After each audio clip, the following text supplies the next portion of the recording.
En la selva de Bougainville, en las Islas Salomón del Pacífico, se encuentran los restos oxidados de un avión que fue abatido en uno de los ataques militares por sorpresa más importantes de todos los tiempos. Los detalles de aquel éxito son uno de los grandes secretos de la Segunda Guerra Mundial. La misteriosa muerte del almirante Yamamoto.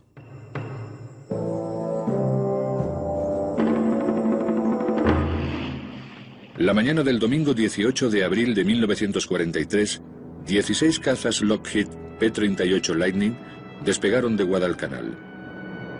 Su misión era volar 725 kilómetros para destruir un avión.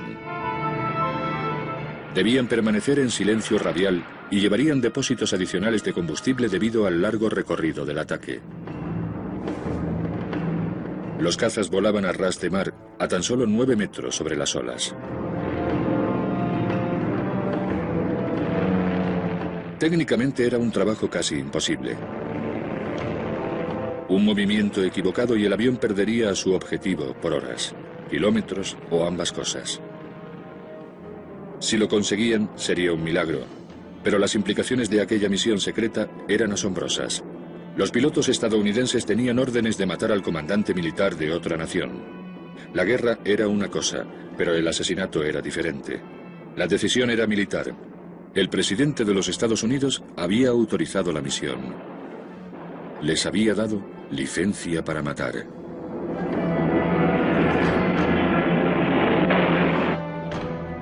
El propósito de los pilotos estadounidenses era la venganza, y su objetivo el almirante japonés Yamamoto. Isoroku Yamamoto era comandante en jefe de la Armada Imperial japonesa. También fue el principal motor de aquel infame 7 de diciembre de 1941, cuando los aviones japoneses lanzaron un ataque furtivo en Pearl Harbor.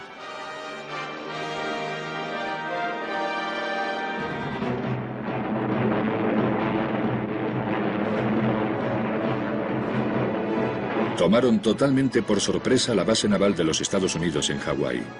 Sus barcos y militares fueron blancos fáciles para los bombarderos japoneses.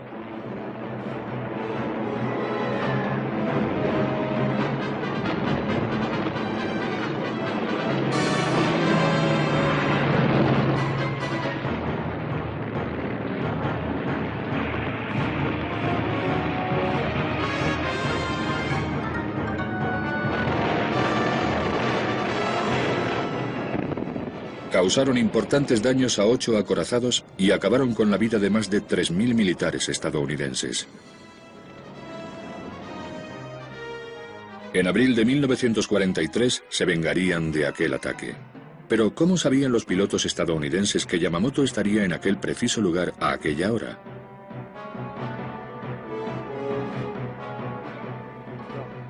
¿Cómo consiguió el Servicio de Inteligencia de Estados Unidos aquella importante información? ¿Y por qué los altos mandos japoneses creen que el accidente se debió a un error inocente de un oficial japonés de bajo rango? Isoroku Yamamoto nació el 4 de abril de 1884. Su padre era profesor de colegio.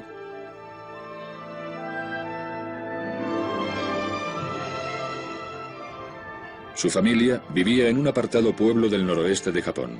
Allí aprendió inglés gracias a un misionero estadounidense. A los 16 años, Yamamoto ingresó en la Academia Naval Japonesa. Fue el segundo de 300 aspirantes.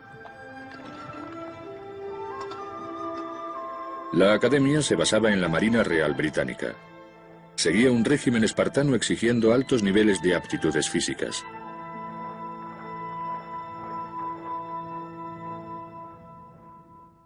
En 1904, Yamamoto se graduó como oficial y le enviaron a la guerra ruso-japonesa.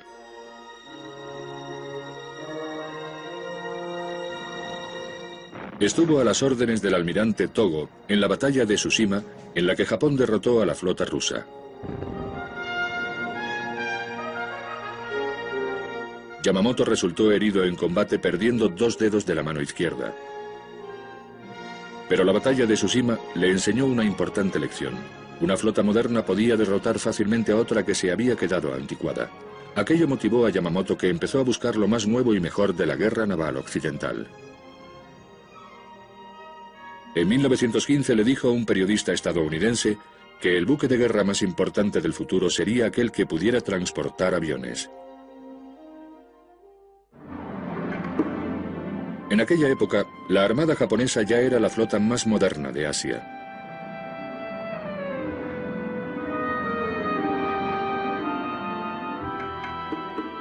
Seguía de cerca el trabajo pionero del piloto estadounidense Eugene Ely, que despegaba sus aviones desde barcos, y el desarrollo de aviones que lanzaban torpedos.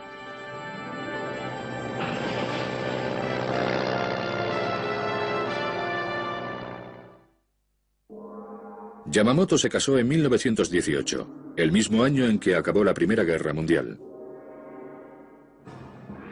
Las armadas de Occidente se desarrollaron rápidamente durante la guerra. Los británicos introdujeron el HMS Argus, el primer portaaviones con una cubierta de despegue y desde donde lanzaban los ataques contra los puertos alemanes. Despegar y aterrizar en los barcos era muy peligroso, pero Yamamoto seguía la pista del desarrollo occidental.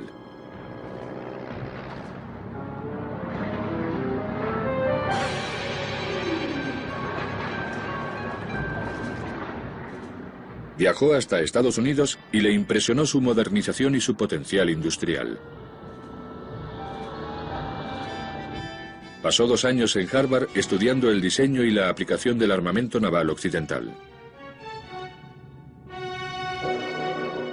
Después, aquellas lecciones se volverían contra sus anfitriones. En 1922, la Armada de los Estados Unidos introdujo su primer portaaviones, el USS Langley. En 1923, Yamamoto se convirtió en director de la nueva escuela de vuelo de Kasumigaura y con 40 años aprendió a volar.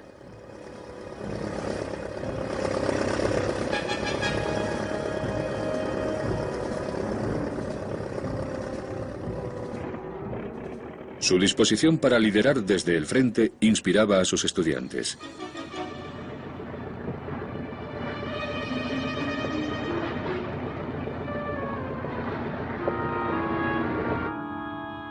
En 1924, Yamamoto fue nombrado agregado naval japonés en Washington, D.C.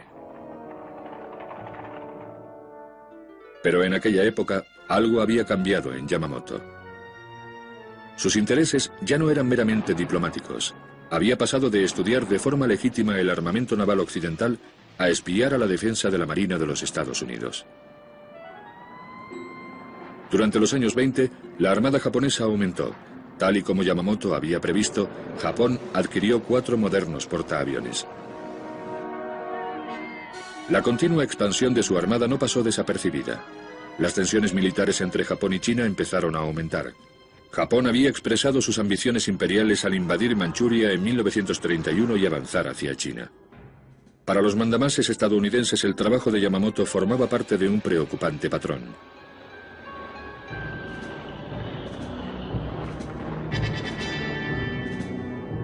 En 1934, en la Conferencia Naval de Londres, Gran Bretaña y Estados Unidos intentaron limitar la producción de barcos japoneses. Yamamoto era uno de los miembros principales de la delegación japonesa en la conferencia y rechazó enfadado aquella propuesta. Yamamoto quería competir con la Armada de Estados Unidos y su espectacular producción de portaaviones y acorazados.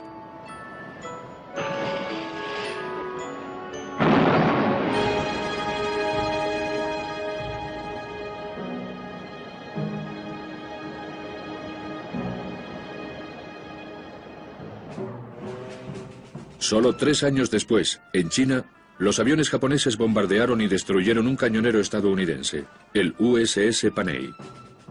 Japón se vio obligado a disculparse públicamente.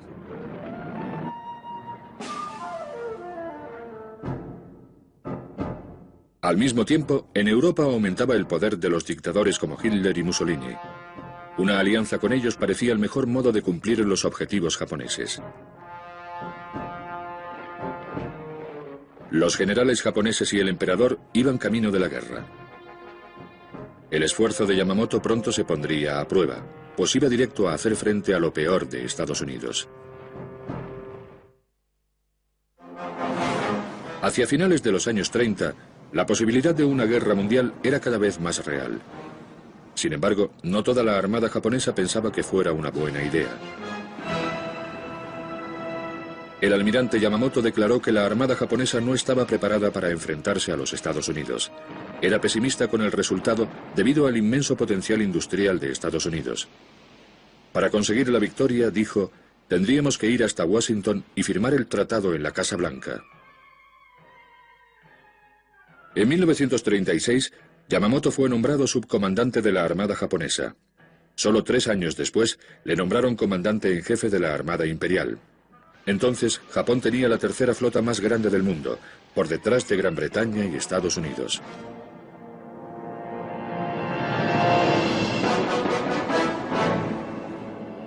Sus acorazados y portaaviones podían dar un gran golpe. En el Pacífico, Japón tenía 10 portaaviones, mientras que Estados Unidos solo tenía 3, además de 8 acorazados frente a los 9 menos poderosos que poseía Estados Unidos. El 7 de diciembre de 1941, Yamamoto lanzó el ataque preventivo sobre Pearl Harbor. La fuerza aérea que lideraba le permitió devastar la flota del Pacífico de Estados Unidos. Su único fallo fue que ninguno de los 3 portaaviones de la flota estadounidense estaba en el puerto.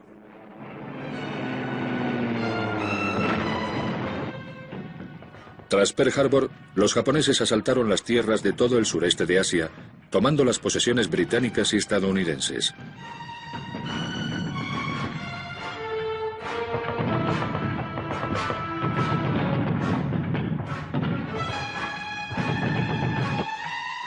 Hong Kong, Filipinas y Singapur cayeron ante los soldados del sol naciente.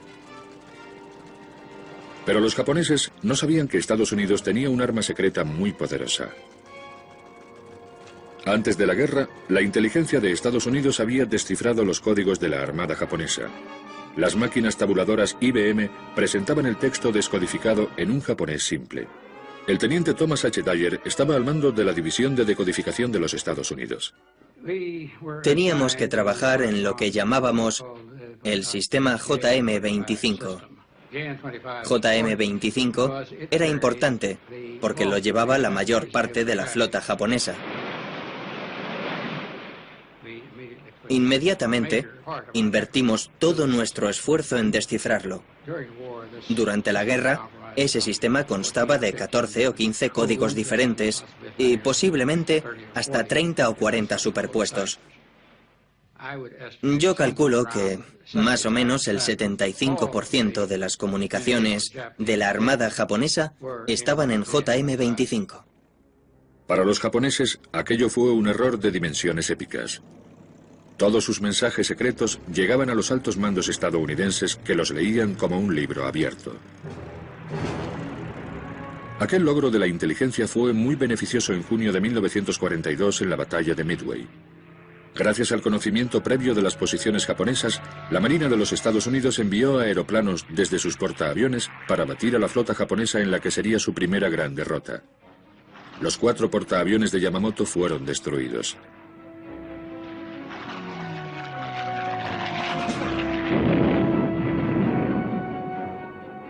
Con aquella vulneración de la seguridad, era solo cuestión de tiempo que las víctimas japonesas aumentaran. En febrero de 1943, los japoneses sufrieron su mayor derrota en tierra en Guadalcanal, en las Islas Salomón. Aquella había sido su conquista más meridional a tan solo 1900 kilómetros de Australia, pero las fuerzas estadounidenses les habían expulsado. Yamamoto estaba decidido a darle la vuelta a aquella derrota y empezó a planear un ataque aéreo masivo sobre las fuerzas estadounidenses en Guadalcanal. Trasladó su cuartel general a la base principal de la Armada japonesa en la Salomón, en Rabaul, y después decidió visitar a sus fuerzas en la isla de Bougainville, a unos 1000 kilómetros al norte de Guadalcanal.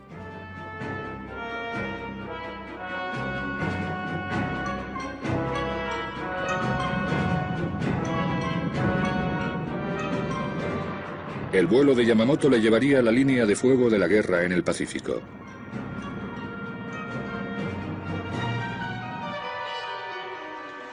Pero no tenía ningún miedo a entrar en la zona de combate. Creía que Japón aún dominaba aquella región. En la tarde del 13 de abril, la unidad de radio de los Estados Unidos en Hawái interceptó y decodificó un mensaje que decía: el viaje de reconocimiento del comandante en jefe de la Armada Imperial a Balale, Shortland y Buin el 18 de abril está programado como sigue.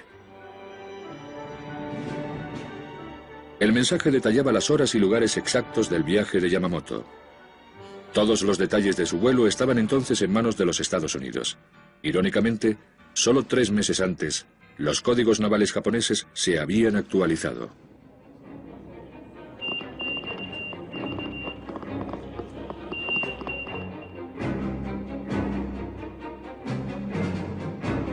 La inteligencia de los aliados luchaba para descifrarlos. Una palabra mal traducida podía acabar en desastre.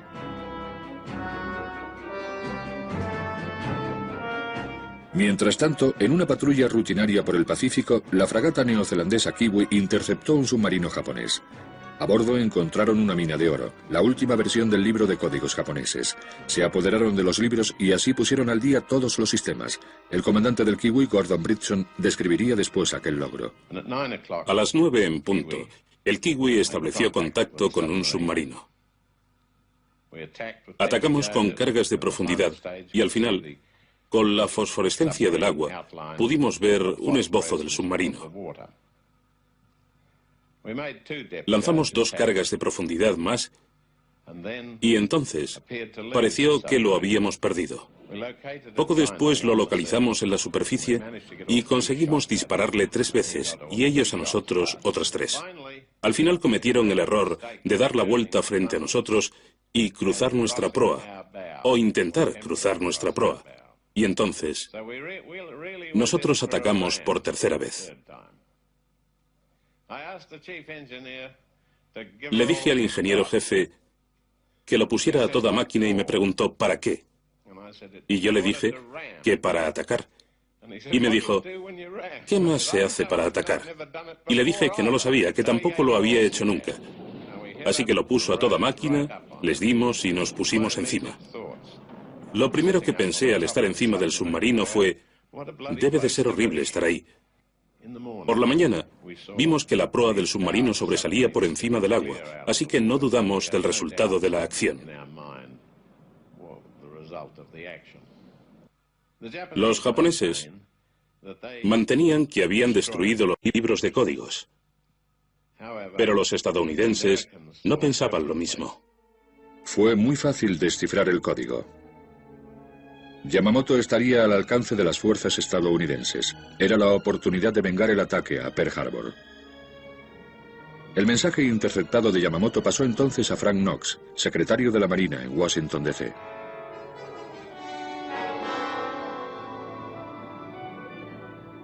Al antiguo Rough Rider, o rudo jinete de Roosevelt, no le gustaba demasiado esperar. Vio la oportunidad de matar a Yamamoto. The Japs started this war. We are going to finish it. Knox tenía que conseguir que el presidente Franklin D. Roosevelt aprobara la misión, pero no existe ningún registro oficial de aquella conversación.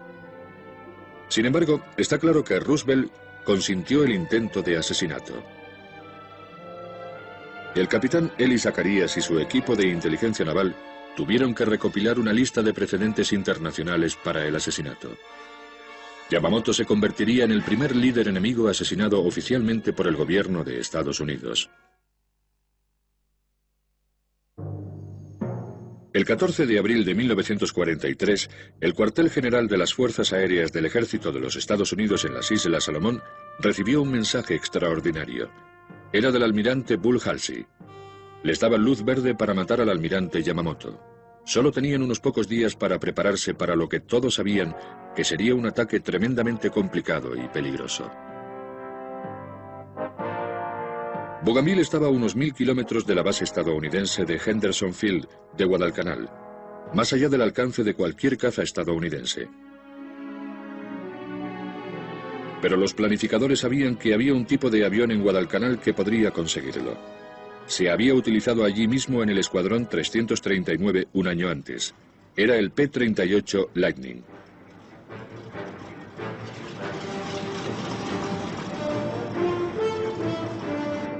El P-38 era rápido y mortal. Estaba provisto de 4 ametralladoras calibre 50 en el morro y un cañón de 20 milímetros. Las armas disparaban en línea recta y no en campos de fuego convergentes, proporcionándoles así un alcance mortal.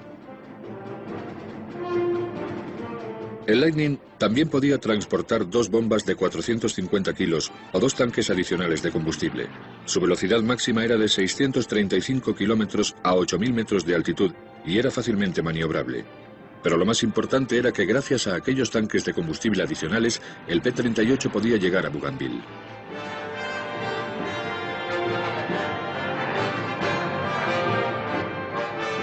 Era la máquina perfecta para acabar con Yamamoto.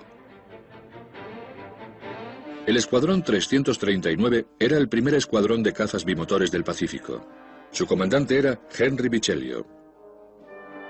Bichelio eligió a John W. Mitchell de Enid, Mississippi, para que liderara la misión. Mitchell era un as de la aviación con 6 derribos al que ya habían condecorado por su valentía. Él eligió a Tom Lanphier de Detroit, Besby Frank Holmes de San Francisco y Rex Barber de Colbert, Oregón, para que formaran parte del grupo asesino. Su tarea era la de atacar al bombardero de Yamamoto.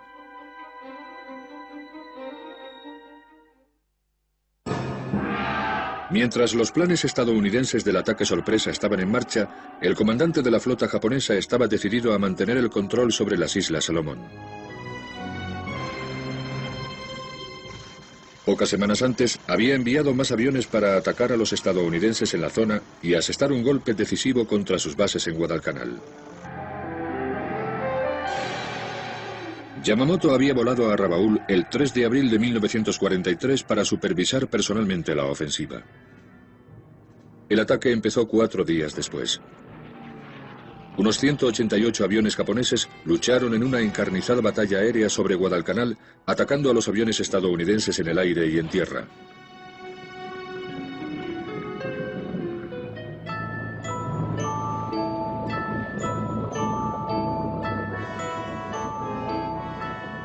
Fue una confrontación sangrienta.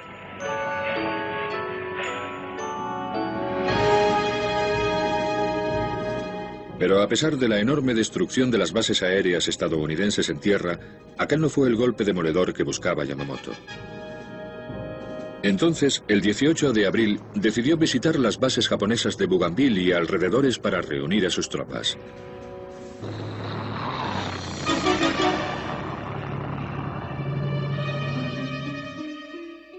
Los japoneses no lo consideraron un viaje peligroso, ya que no pensaban que los P-38 tuvieran alcance para atacar Bougainville. Y era verdad.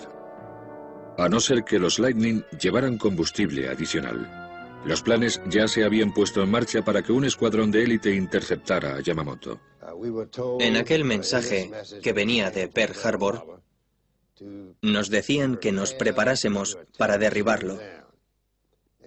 Pero la decisión de si tendría lugar o no se tomaría mucho después. Inmediatamente empezamos a tener numerosas reuniones y todos los que se involucraron, los bombarderos, los torpederos, todos querían formar parte de aquello. Pero solo los P-38 podrían hacer el viaje. La logística era abrumadora. Los pilotos tendrían que navegar sin ver la tierra durante más de 700 kilómetros para llegar a la hora prevista. Además, tendrían que volar muy bajo para evitar el radar. Había un plan, o más bien varios, porque no sabían muy bien qué teníamos que hacer cuando llegáramos. Los oficiales de alto rango decidieron que los que íbamos a participar debíamos poder opinar sobre cómo dirigir el ataque, algo que no siempre se hace en las acciones militares. Sugerimos intentar interceptarlo en el aire antes de que llegara a la base, entre Rabaul y la base. Podríamos desplazarnos y atraparlo antes de que llegara, aunque francamente yo pensaba que no lo encontraríamos nunca. John Mitchell, el líder de la misión, también tenía dudas acerca del ataque. Yo no estaba muy convencido. Pensaba que sería como buscar una aguja en un pajar. Lo veíamos muy complicado, pero teníamos que aparentar lo contrario y planearlo como si realmente fuéramos a interceptarlo. Todos los pilotos eran conscientes de la importancia de aquella misión. Sabíamos que el almirante Yamamoto era el comandante en jefe de la Armada japonesa. Y también sabíamos que, además de su posición como comandante en jefe, era la fuerza motriz de la maquinaria de guerra japonesa. La mañana del 17, desde el cuartel general de Noumea, Nueva Caledonia, el almirante Halsey nos dio luz verde, y el mensaje decía exactamente: el pavo real llegará puntual, abrirle la cola. En el plan de vuelo de la misión estadounidense para matar a Yamamoto, no había lugar para el error. Estaba previsto que el almirante llegara a Buin a las 9:45 de la mañana y que los pilotos le atacaran a las 9:35. La madrugada del 18 de abril de 1943, el comandante John Mitchell les dio a los pilotos las últimas instrucciones. Habían incluido en su avión la nueva brújula tecnológica que había solicitado para ayudarle a navegar mar abierto. Mitchell había dado instrucciones para que cada piloto siguiera al líder de su grupo. Había 18 aviones asignados para la misión. Los primeros 16 viajarían en grupos de 4.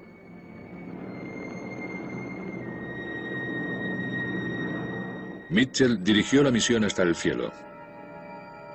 Lanphier y Barber formaban parte del grupo que debía derribar el objetivo. Fue el segundo grupo en despegar.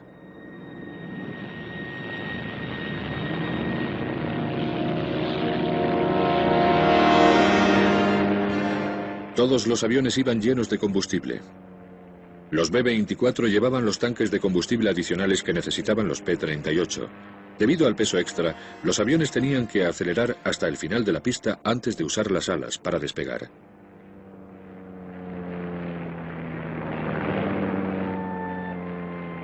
El grupo asesino iba detrás del primer grupo. Lanphier llevaba un revólver recortado calibre 38 en una pistolera colgada del hombro por si le derribaban.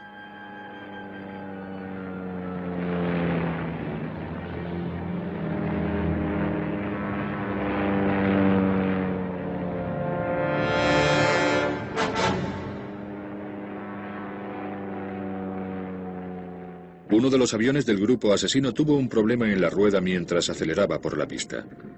Tuvo que abortar la misión. En el grupo asesino ya solo quedaban 3 Lightning.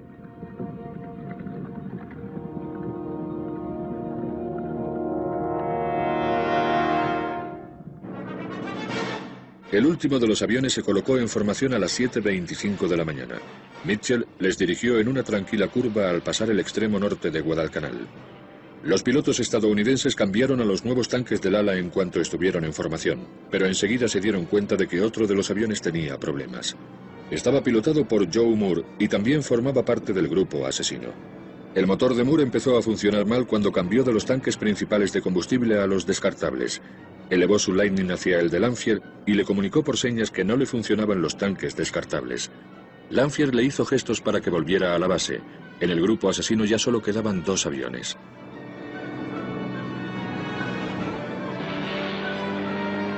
Entonces, Lanphier le comunicó a Mitchell que el grupo asesino había quedado reducido a la mitad. 2 aviones del tercer grupo se adelantaron para llenar los huecos. Ahora había 16 aviones en el aire. Y todos eran vitales para que la misión tuviera éxito. Con una velocidad de 320 km por hora, los P-38 tardarían 2 horas en llegar al punto de intercepción. Ahora todo dependía de la puntualidad de Yamamoto y de las habilidades de vuelo de los pilotos.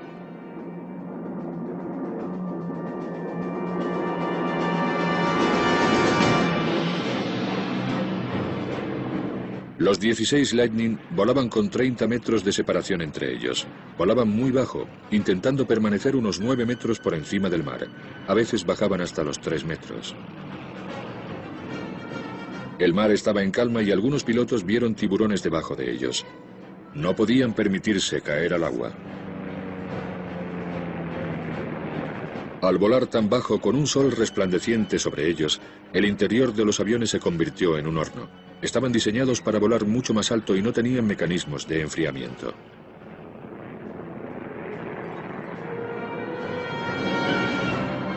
En la cabina de los pilotos, la temperatura alcanzaba los 35 grados. Sus trajes estaban empapados en sudor.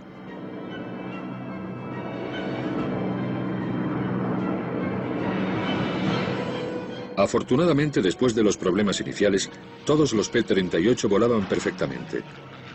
Pero tras recorrer una enorme distancia sobre el mar, los pilotos no tenían demasiadas esperanzas. Sabían que necesitaban tanto suerte como destreza para que su encuentro con Yamamoto tuviera éxito.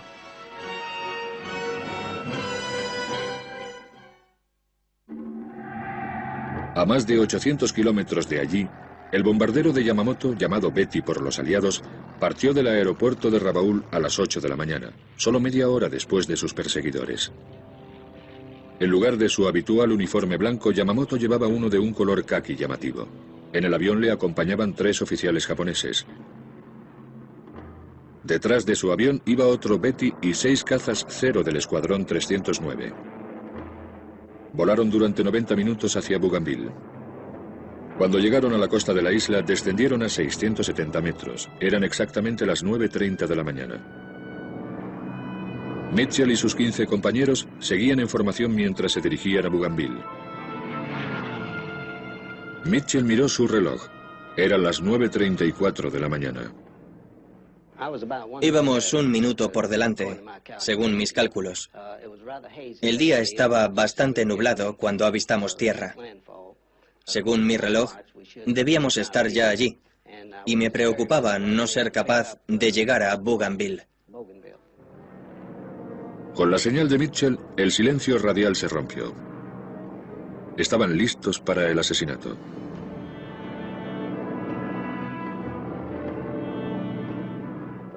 Cuando avistamos Bougainville, miré hacia arriba buscando los bombarderos Betty. Estábamos situados en una trayectoria de colisión contra ellos. Cambiamos la dirección y nos colocamos en paralelo con los bombarderos y empezamos a subir hasta llegar a la altitud correcta. La noche anterior le habían dado las instrucciones a Tom Lanphier. Tenía que liderar el ataque mientras nosotros le cubríamos. Cuando le vi le dije, ahí lo tienes, Tom, no falles.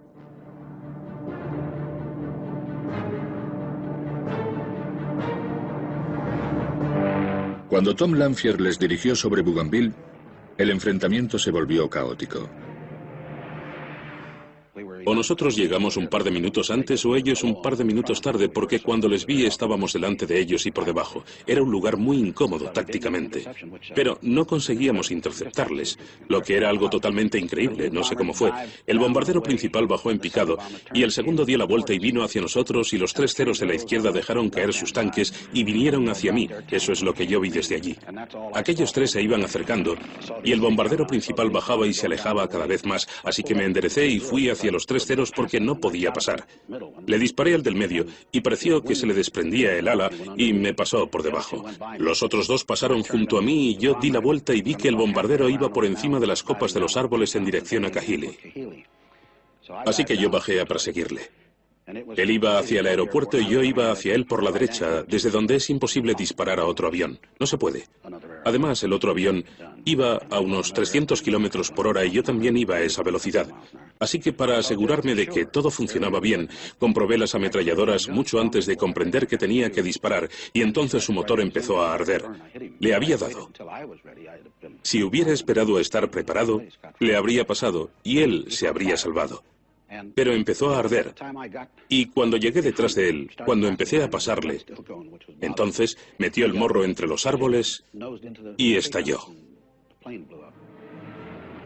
El resto del grupo asesino se elevó también, pero entre todo el caos, los pilotos no sabían a quién estaban disparando.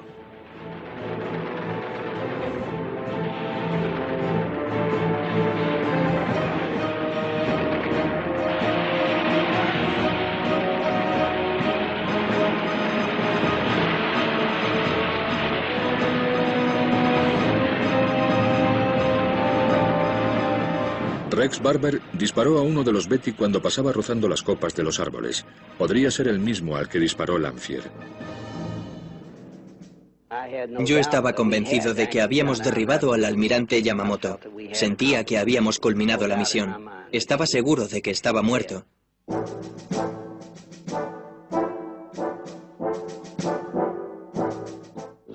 Fue un acto de Dios.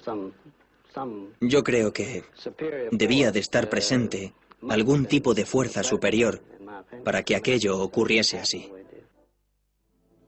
Los P-38 volvieron a la base poco después de las 11 de la mañana.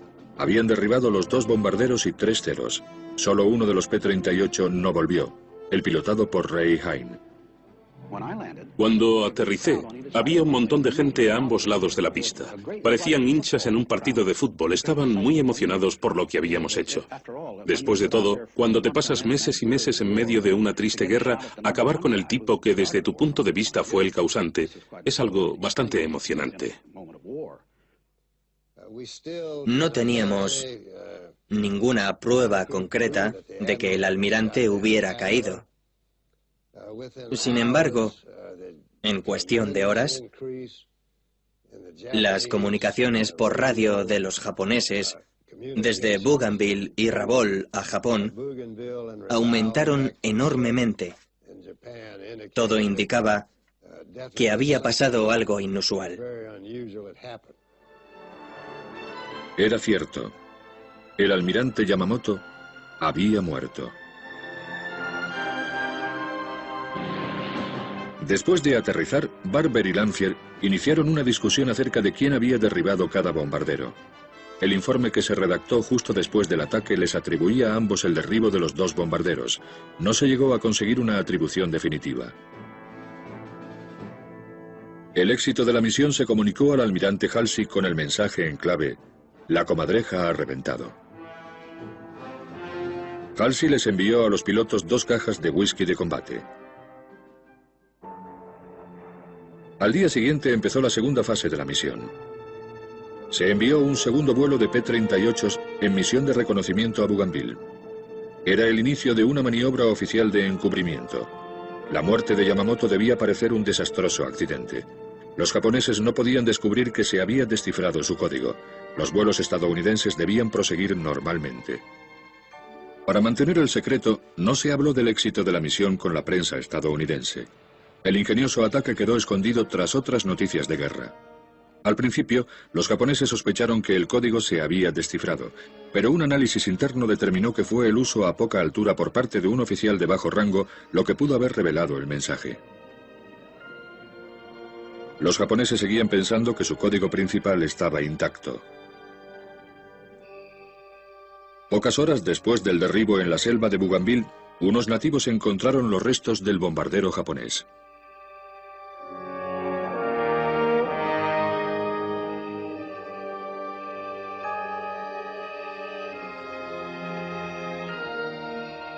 Se encontró el cuerpo de un oficial con un traje color caqui y guantes blancos agarrando una espada ceremonial. Era Yamamoto. Es interesante cómo en las guerras, tanto las que son en tierra como las que se libran en el aire, uno es responsable de que mucha gente del otro bando muera, pero es algo impersonal. Y es algo que da más miedo conforme pasa el tiempo. La personalidad de aquel hombre cada vez se vuelve más real para mí. Y la emoción y la indignación que precedieron a la satisfacción de saber que había muerto cada vez están más difusas. Es una contradicción muy interesante. Nosotros asesinamos a aquel hombre. Puede que no sea el término adecuado, pero nosotros lo matamos. O le tendimos una emboscada. Aunque si lo piensas, ellos eran superiores a nosotros cuando lo logramos. En todo caso, aunque no me arrepiento de formar parte de su muerte en aquel momento y en aquel lugar y por aquellas razones, debo decir que a medida que pasan los años, me desconcierta más y me gusta hablar cada vez menos. Nunca he hablado tanto como ahora. Cada vez hablo menos de su asesinato y más de lo interesante que era como persona. Era un hombre muy correcto desde su punto de vista.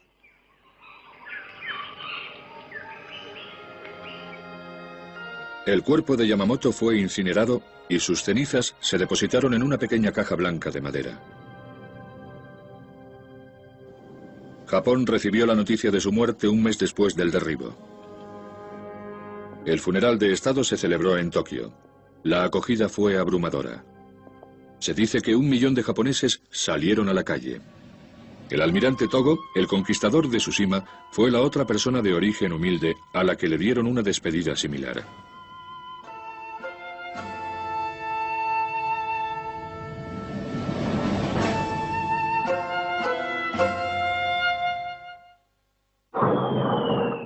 En diciembre de 1943, tras la muerte de Yamamoto, Estados Unidos atacó en el corazón de las posiciones japonesas en Rabaul, en las Islas Salomón. Se encontraron con una pequeña oposición inicial, pero después se convirtió en una encarnizada batalla.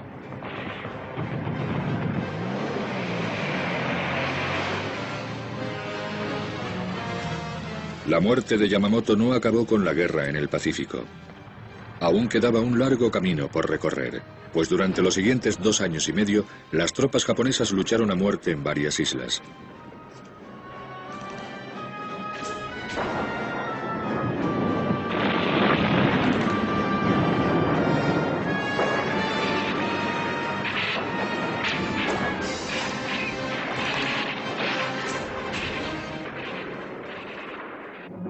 John Mitchell y su escuadrón de élite volvieron a Estados Unidos justo después de la misión. No volvieron a luchar en el Pacífico. El riesgo de que los japoneses se les apresaran era demasiado alto. La verdadera historia de su misión debía seguir siendo secreta durante toda la guerra.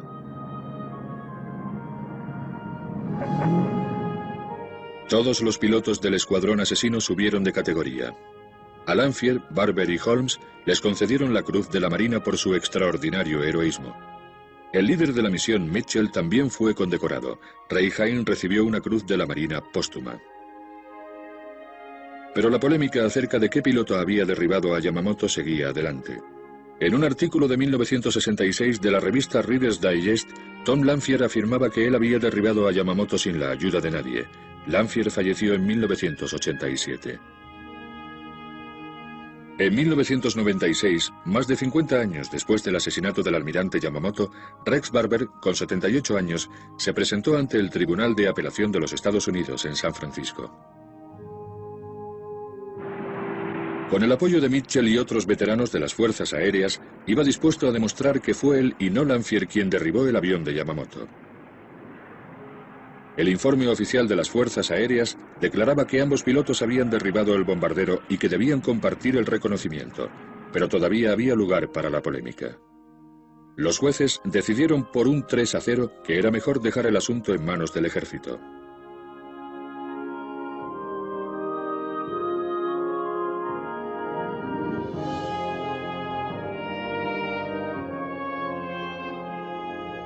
Quién derribó al almirante Yamamoto sigue siendo un misterio.